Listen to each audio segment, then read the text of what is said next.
ஜாவால பார்த்தீங்கன்னா object oriented programming language நம்ம சொல்லுவோம். ஆப்ஜெக்ட் ஓரியன்டட் ப்ரோக்ராமிங் லாங்குவேஜில் பாலிமார்பிசம் ஒரு கான்செப்ட் உண்டு. அது என்னன்னா மல்டிபிள் ஃபார்ம்ஸ் நம்ம சொல்லுவோம். மல்டிபிள் ஃபார்ம்ஸ் அதில் ஒன் ஆஃப் தி இதுதான் ஓவர்லோடிங் மெத்தட்ஸ்.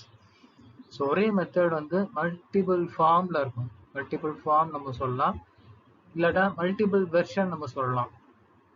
ஒரே கிளாஸில் சேம் மெத்தட் நேம் இருக்கும், மல்டிபிள் வெர்ஷனாக இருக்கும். எப்படி வைக்கலாம்னா by different number of parameters. அந்த ஆர்குமெண்ட் இருக்குல்ல, அது நம்பர் ஆஃப் ஆர்குமெண்ட் வந்து வெவ்வேறாக இருக்கும். ஒரு மெத்தடில் 1 இருக்கும், ஒரு மெத்தடில் 2 இருக்கும், ஒரு மெத்தடில் 3 இருக்கும். அதை பொறுத்து அந்த மெத்தட் வந்து வித்தியாசமாகும்.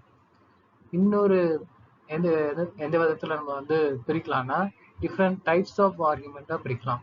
ஒரு மெத்தடில் இன்டிஜர் யூஸ் பண்ணிடுவோம் அந்த ஆர்குமெண்ட்டில். இன்னொரு மெத்தடில் அந்த ஆர்குமெண்ட் வந்து ஃப்ளோட்னு வச்சுருப்போம். இல்லாட்டா ஒரு மெத்தடில் இன்டிஜர் ஃப்ளோட்னு வச்சுருப்போம். இல்லாட்டா இன்னொரு மெத்தடில் இன்டிஜர் நம்ம வச்சுருப்போம். ஸோ அதுக்கப்புறம் பார்த்தீங்கன்னா ஓவர்லோடிங் மெத்தட் வந்து not differ by return type. Return type வச்சு அது மாறாது. ஒரு எக்ஸாம்பிள் நம்ம பார்ப்போம். ஃபார் எக்ஸாம்பிள் இவ்வளோ ப்ரோக்ராம் நம்ம எழுதியிருக்கோம் கிளாஸ் இஎஸ்பி. இதில் நம்ம ஒரு ஆட் மெத்தடை ஓவர்லோட் பண்ணியிருக்கோம். எப்படின்னா 4 மெத்தடை நம்ம கிரியேட் பண்ணியிருக்கோம். ஆட் ஒரே மெத்தட் தான் 4 வெர்ஷனாக வச்சுருக்கோம். இப்போ ஃபஸ்ட்டு வெர்ஷன் பார்த்தீங்கன்னா இன்ட் ஏ இன்ட் பின்னு வச்சுருக்கோம். செகண்ட் வெர்ஷனில் டபுள் இன்ட் அப்படின்னு வச்சுருக்கோம். மூணாவது வெர்ஷனில் double. So different types of ஆர்குமெண்ட்டில் நம்ம பிரிச்சிருக்கோம். Different types of argument, data types நம்ம சொல்லுவோம்.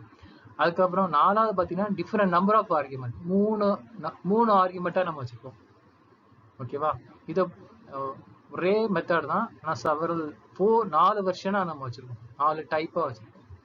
இப்போ நம்ம ஒரு ஆப்ஜெக்ட் கிரியேட் பண்ணியிருக்கோம். ஆப்ஜெக்ட் டாட் ஆட் சொல்லி நம்ம கால் பண்ணுறோம். இந்த ஃபர்ஸ்ட்டு பார்த்தீங்கன்னா 7,8 இது ஃபர்ஸ்ட் வெர்ஷன் கால் ஆகும். ரெண்டாவது பார்த்தீங்கன்னா 10.118 ஒன்று டெசிமல் பாயிண்ட், இன்னொன்று இன்டிஜர். ஸோ அதனால கரெக்டாக செகண்ட் வெர்ஷன் கால் ஆகும்.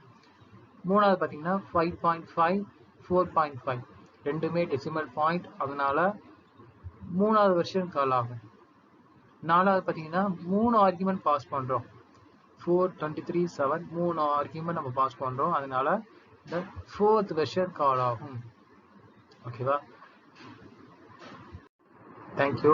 அடுத்த வீடியோவில் நிறையா நம்ம லேர்ன் பண்ணுவோம்.